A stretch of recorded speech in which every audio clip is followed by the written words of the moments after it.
Nama saya Ahmad Zaki. Saya adalah anak ketiga dari 6 bersaudara yang lahir di lingkungan suku Betawi, dan di sini saya akan memulai cerita saya. Saya lahir dalam lingkungan orang-orang Betawi yang memiliki stereotip sebagai orang-orang terbelakang, pemalas, dan gak bisa maju. Karena memang begitulah image orang-orang Betawi di kebanyakan orang-orang. Hingga pada akhirnya, orang tua saya mendobrak image tersebut dengan mereka berdua berhasil menjadi seorang sarjana, hingga menjadi dosen di salah satu universitas negeri di Jakarta. Saya dididik dan dibesarkan dengan orang-orang yang memiliki pendidikan yang tinggi, dan di lingkungan akademisi yang juga agamis. Namun ini bukanlah suatu hal yang menyenangkan, karena dibesarkan oleh orang-orang pendidik justru lebih kaku dari kebanyakan orang tua pada umumnya. Ketat pula peraturan dalam kehidupan yang mereka terapkan. Saya sadar tinggal dalam keluarga akademisi bukanlah suatu hal yang umum dalam lingkungan masyarakat Betawi. Karena akhirnya saya menjadi kelompok masyarakat yang berbeda. Bagaimana tidak? Sebagai orang tua yang memiliki visi misi yang spesifik, mereka menerapkan pola didik yang sangat ketat pada anak-anaknya. Sampai banyak yang bilang, kami adalah anak-anak yang kurang main dan kurang hiburan.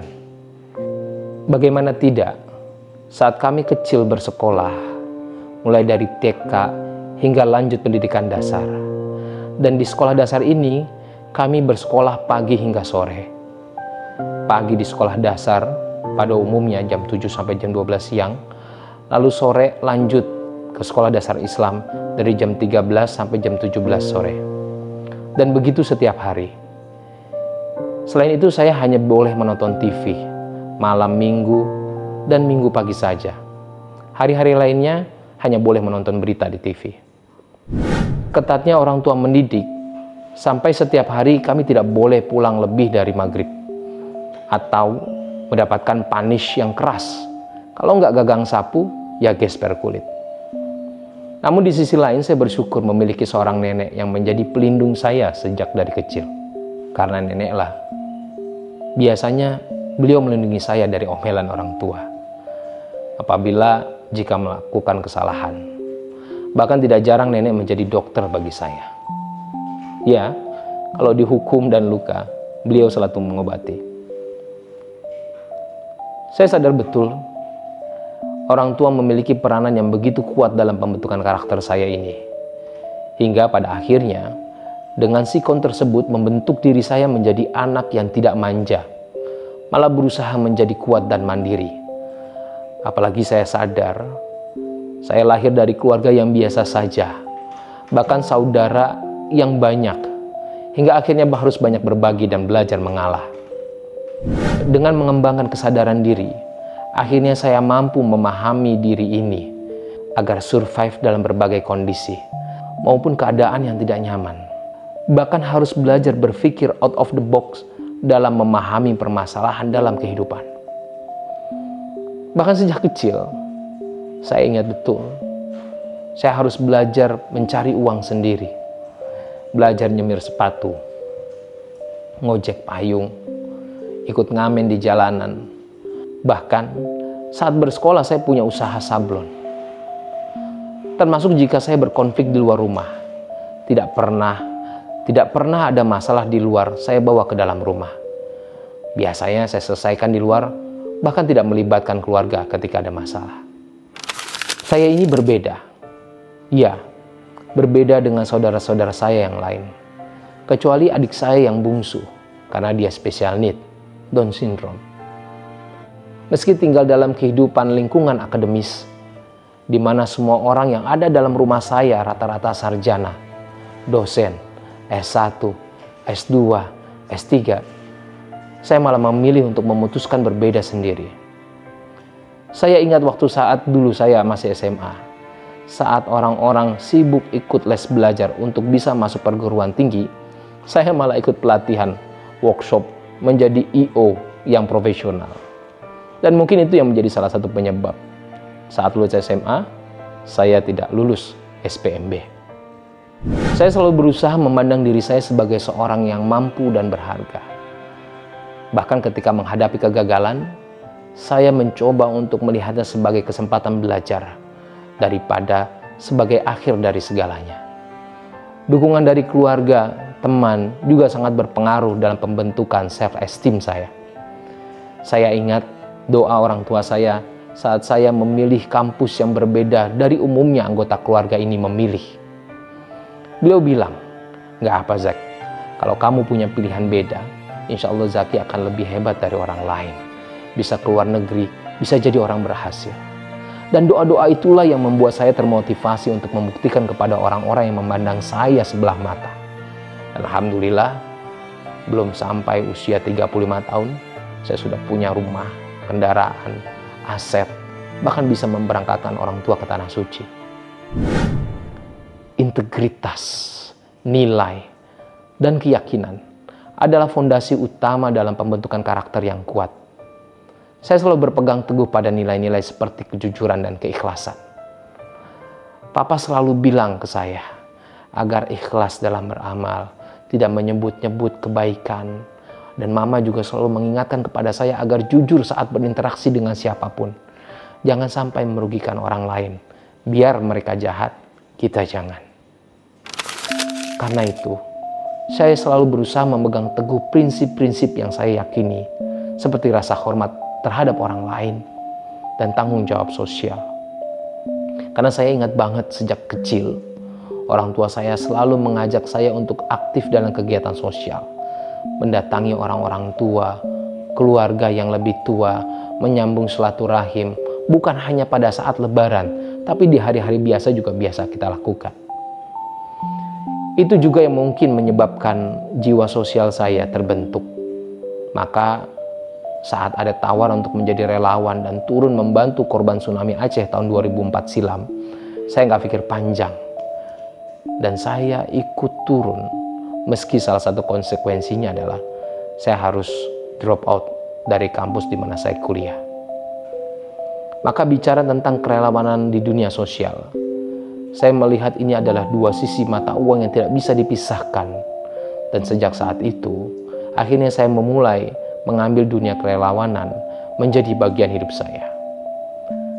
Sejak 2024, saya mulai terjun dalam dunia sosial kemanusiaan. Bahkan hingga saat ini, hingga saat video ini saya buat, saya masih konsisten menjalaninya. Saya membangun yayasan gerak bareng di Jakarta. Saya membina yayasan-yayasan sosial di berbagai daerah. Dan bagi saya, dunia sosial kemanusiaan bukan hanya bicara tentang kewajiban, tapi bicara tentang tanggung jawab. Saya ingat tahun 2007 ketika saya masuk ke dunia jalanan, di mana akhirnya saya berinteraksi, membersamai mereka, mendidik mereka, dan membina mereka, dan menjadikan ini adalah salah satu bentuk tanggung jawab moral saya sebagai generasi muda. Di saat masyarakat pada umumnya hanya bisa mendiskreditkan, mencibir mereka tanpa memberikan solusi. Saya membersamai teman-teman masuk ke kantong-kantong jalanan hingga akhirnya bisa membuat gerakan punk menjadi sebuah gerakan subkultur dari anak-anak punk itu sendiri. Saya bentuk punk muslim. Masuk ke dunia yang tidak banyak orang tertarik untuk terlibat. Tapi saya masuk ke dalamnya dan menjadi bagian dari mereka. Hingga apa yang saya lakukan menjadi sorotan banyak media, baik itu dalam maupun luar negeri. Dan ini bentuk bukti konsekuensi dan tanggung jawab moral terhadap apa yang saya yakini dan saya perjuangkan, termasuk nilai-nilai kebenaran. Saya termasuk orang yang mudah terusik, bukan karena emosi yang labil, tapi karena nilai yang ditanam, baik itu nilai agama maupun nilai-nilai kehidupan lainnya. Maka saya cukup reaktif ketika banyak menyaksikan kondisi-kondisi terkini di masyarakat. Bukan hanya tidak pernah absen dalam perkara demo, tapi saya tetap aktif di media sosial dan kerap kali melakukan kritik sosial terhadap apa yang terjadi. Maka tidak heran akun sosmed saya berkali-kali hilang, baik di ban maupun di hack. Sepanjang perjalanan hidup saya ini, saya telah belajar bahwa setiap tantangan dan rintangan adalah kesempatan untuk tumbuh dan belajar. dari lingkungan yang sederhana di tengah stereotip negatif, hingga menjadi individu yang berani berbeda dan meniti jalan hidup yang tidak biasa. Semua ini adalah bagian dari proses pembentukan diri saya yang kuat.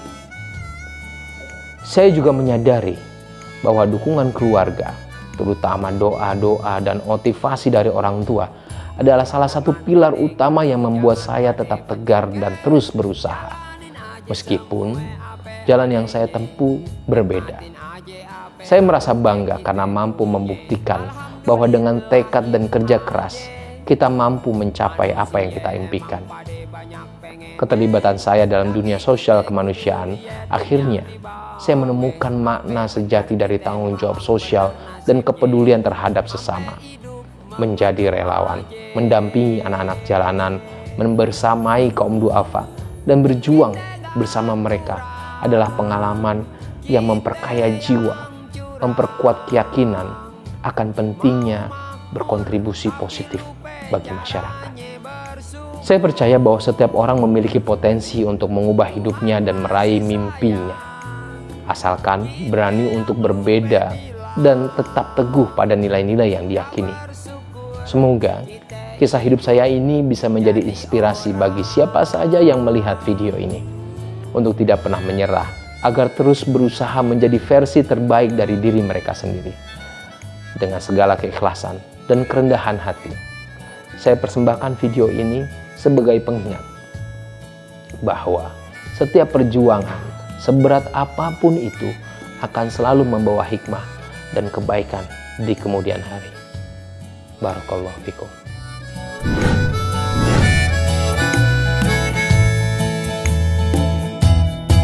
Tiap orang pasti lain jalan hidupnya. Kita kudu yakin, kita kudu percaya. Dari setiap keluhan yang kita rasa, masih lebih banyak nikmatnya. Udah dimana rasa terima kasih kita, sampai kita ngelupain itu semuanya. Yang gak pernah berhenti ngasihin nikmatnya. Udah jangan mengeluh aja. Kita gak kurang, kita yang curang. Mau makmur tapi lupa caranya bersyukur. Tuhan masih sayang, kita yang lupa bilang. Gak bersyukur, kita hidup jadi orang. Kita gak kurang, kita yang curang. Mau makmur tapi lupa caranya bersyukur. Tuhan masih sayang, kita yang lupa bilang. Gak bersyukur, kita hidup jadi orang.